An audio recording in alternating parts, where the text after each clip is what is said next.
ప్రేక్షకులందరికీ నమస్తే. హైదరాబాద్లోనే విచారణ, ఇల్లా పోలీస్ స్టేషన్ మీరే తెలుసుకోవాలని చెప్పినట కేసీఆర్కు. ఇంట్లో ఉంటావా లేకపోతే పోలీస్ స్టేషన్కి వస్తావా, రెండే ముచ్చట్లు, మూడో ముచ్చట చెప్పనక్కర్లేదు. మీరు వస్తారా మమ్మల్ని రమ్మంటారా, గంతే లెక్క. ఎర్రవెల్లికి పోలీసులు రావడం కుదరదు. నువ్వు నీ నచ్చిన కాడ నీ ఫామ్ హౌస్లో ఉంటా, నేను ఆడ ఉంటా, ఈడ ఉంటా, నాకు నచ్చిన కాడ ఉంటా అంటే కుదరదు. ఇంట్లో ఉంటావా ఉండు, ఇంట్లోకి వస్తాం. లేకుంటే నువ్వని వస్తావా రా, మేము నిన్ను విచారిస్తాం. అంతేగాని ఫామ్ హౌస్ బీమ్ హౌస్ అంటే నైజాంతే అని చెప్పారట పోలీసు వాళ్ళు. ఇంకా ఆదివారం మధ్యాహ్నం 3 గంటలకు విచారణ. ఎక్కడికి వస్తారో చెప్పాలని కేసీఆర్కు సిట్ నోటీసులు ఆదివారం నాడు పెట్టిరంట. ఐతారం పూట పెట్టిరు, మంచిగా ఆదివారం పూట ఇక్కడ తిని భూమి కొరదాం అనుకుంటాడు సార్. ఆదివారం పూట అంటే చాలా ఇష్టమా అంటే ప్రతిరోజు ఆదివారం అన్నట్టే ఆయనకు. వారంలో ఆయనకు ప్రతిరోజు ఆదివారం, వారమే కాదు 365 రోజులలో ప్రతిరోజు ఆదివారం అన్నట్టే లెక్క ఆయనకు. ఆదివారం నాడు 3 గంట విచారిస్తామని చెప్పినట్టు ఎక్కడ రావాలో చెప్పాలని కేసీఆర్కు సిట్ నోటీసు. బంజారాయిల్స్ నందినగర్ ఇంటికి పోలీసులు ఎవరు లేకపోవడంతో గోడకు నోటీసులు అతికేసిరంట.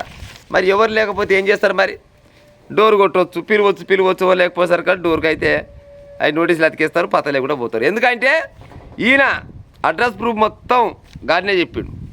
అన్నిటి దగ్గర గా అడ్రస్ ఇచ్చింది కాబట్టి గా ఇంటికానే ఉండాలి, గాడిన విచారిస్తాం, లేకపోతే నువ్వన్నా మా దగ్గర రా అని చెప్పిపోయారట పోలీసులు. ఎవరు లేకపోవడంతో గోడకు నోటీసులు. ఎర్రవెల్లిలో కేసీఆర్, కేటీఆర్, హరీష్ రావు భేటీ. కోర్టుకు వెళ్ళే అవకాశాలపైన నేతల చర్చ. స్టేషన్కు వెళ్తేనే లబ్ధి అంటున్న పార్టీ వర్గాలు. స్టేషన్కే పోసారి, లేకపోతే తప్పుందని కాగమయ్యే కావాల్సినది. ఎందుకంటే ఇప్పుడు కోర్టుకు పోయినా అనుకో, కోర్టుకు పోతే ఏమంటారు, నేనే అంటారు రేపు పొద్దుగాల తప్పే చేయవైతే కోర్టుకి ఏమెక్కరే పోయినావా అని అంటనా అన్న పక్క అంట. నేనే కాదు చాలామంది కూడా గట్టిగా అంటారు, జనాలు మొత్తం గట్టిగా అనుకుంటారు. అందుకోసమనే కోర్టుకు పోయి ఇజ్జత్ తీసుకునే బదులు పోలీసుల కాడికి పోయి ఏమైనా మాట్లాడుకుంటే బాగుంటుందని పార్టీలో ఉన్న కొంతమంది పెద్దలు, అంటే ఈయనకంటే పెద్ద అయిన వాళ్ళు కానీ గట్టినే అనుకో ముందు సలహా ఇస్తారు కదా, ఇంకో గసంటోళ్ళు సలహా ఇస్తారంట. మళ్ళీ ఈయనకు నోటీసులు ఇచ్చినందుకు బీఆర్ఎస్ పార్టీలో ఉన్న కొంతమంది లీడర్లు అనాలి, మరి కూలి కాదు జీతగాళ్ళు అనాలి మనకు తెలియదు. కానీ వాళ్ళు మాత్రం ధర్నాలు, రస్తారోకోలు, దిష్టి బొమ్మలు దగ్ధం చేస్తారు. మరి ఏమెక్కడ చేస్తారు? ఇప్పుడు కేసీఆర్ని అరెస్ట్ చేసిరా, ఏమన్నా చేస్తారేమో దైవేచ్ఛ. ఇప్పుడు శివనాజ్ఞ లేదు శివైన గుట్టదు అన్నట్టు మరి నొస్టర్ రాసిపెట్టి ఉందేమో. మరి ఈ ఫోన్ ట్యాపింగ్ కేసులో మరి సార్ లోపలికి పోవాలని ఉంటే తప్పదు, బరాబరుగా లోపడేస్తారు. ఇంకా లోపలనే వేయలేదు, ఇంకా ముచ్చటే పెట్టలేదు, ఇంకా ఆయన తీసుకొనే పోలేదు. ఇప్పటికే మీరు రోడ్ల మీద ధర్నాలు చేస్తే మరి ఎట్టన్నట్టు అంటే ఈయన ఏమన్నా ఏది దేశాన్ని ఏమైనా ఉద్ధరిస్తేందుకు ఈయన ఏమన్నా సాబ్దారి చేసిండా?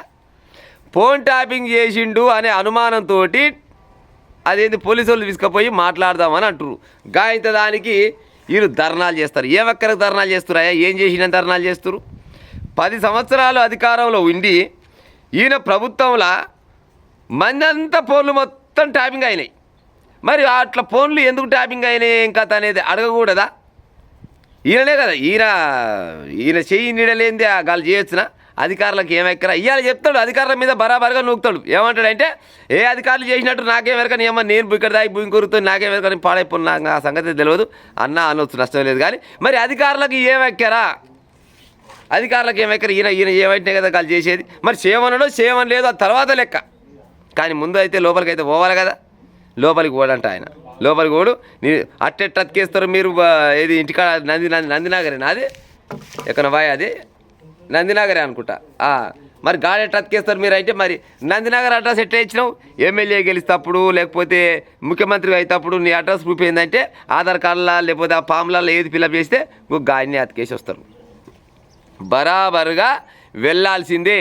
నువ్వే కాదు, దేశ ప్రధానికి నోటీసులు వచ్చినా కానీ ఎనుకో ముందు వెళ్ళవలసిందే. ఈయన చట్టాన్ని గౌరవించవలసిందే. నేను ఆ రాజు విద్యని, ఈ దేశం కొడుకుని, నేను పెద్దగా ఇది చేసిన అది చేసిన, ఇవన్నీ ఏమి నడవయి. చట్టం ముందర అందరు సమానమే అంటారు కదా, మరి నువ్వు కూడా పోవాలి. నీ మీద అనుమానం వచ్చేది పిలుస్తున్నారు అంతే. ఇంకా నువ్వు దొరవా తర్వాత లెక్క. నువ్వు ఏ తప్పు చేయకుంటే బరాబరుగా పోవాలి. వాళ్ళకే క్వశ్చన్లు వేసి రావాలి, నీ కొడుకు వేసి రావాలి. నేనేమన్నా పేపర్ ఇచ్చా కదా. సిపిఓలకేనంట ఎదురు క్వశ్చన్లు వేస్తే ముచ్చెమటలు పట్టినాయంట. చెప్తాడు ఒక పేపర్ ఆయన రాసిండు, ముచ్చెమటలు పట్టి ఇచ్చిండట ఈయననే పోయి. ఇంకో కసమంటి ముచ్చట్లు మరి కూడా చెప్పుకోరాదు, నువ్వు కూడా బయటికి వెళ్ళి చెప్పరాదే. అమ్మ అంత బచ్చగాళ్ళు వచ్చి రాడికి పాడైపోయి నన్ను అడిగే అంత మొగలా అనే మొతవర్లా అనే వాళ్ళంతా. నేనే వాళ్ళని నడుతుంటే ఒక్కొక్కడు గడికిని నీళ్ళు బిందెలు నీళ్ళు అయిపోయినాయి, కుండల నీళ్ళు అయిపోయినాయి. అని కూడా చెప్పేసేందుకు ఆస్కారం ఉంటుంది పక్క.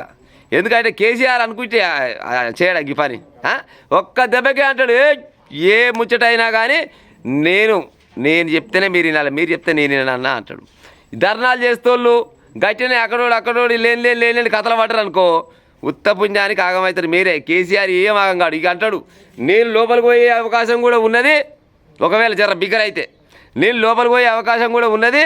బయట ఉన్నోళ్ళు మీరంతా మంచిగా కారం పొడి బీరం పొడి అన్నీ రెడీ చేసుకొని పెట్టుకొని ధర్నాలు చేయాలి, రస్తారోకలు చేయాలి, ట్రాక్టర్ వచ్చేపోయే బల్లందలుగా పెట్టాలి, స్కూళ్ళు బంద్ చేయాలి, కాలేజీలు బంద్ చేయాలి. ఇవన్నీ చెప్పినా చెప్పొచ్చు, నష్టమేం లేదు. కాకపోతే ఇంకా అనలేదు అంటాడు, ఎనుకో ముందో అంటాడు. కానీ బరాబరుగా కేసీఆర్ గారు విచారణకు పోవలసిందే, పక్క పోవలసిందే. అవునా కదా ప్రజలారా చెప్పురి.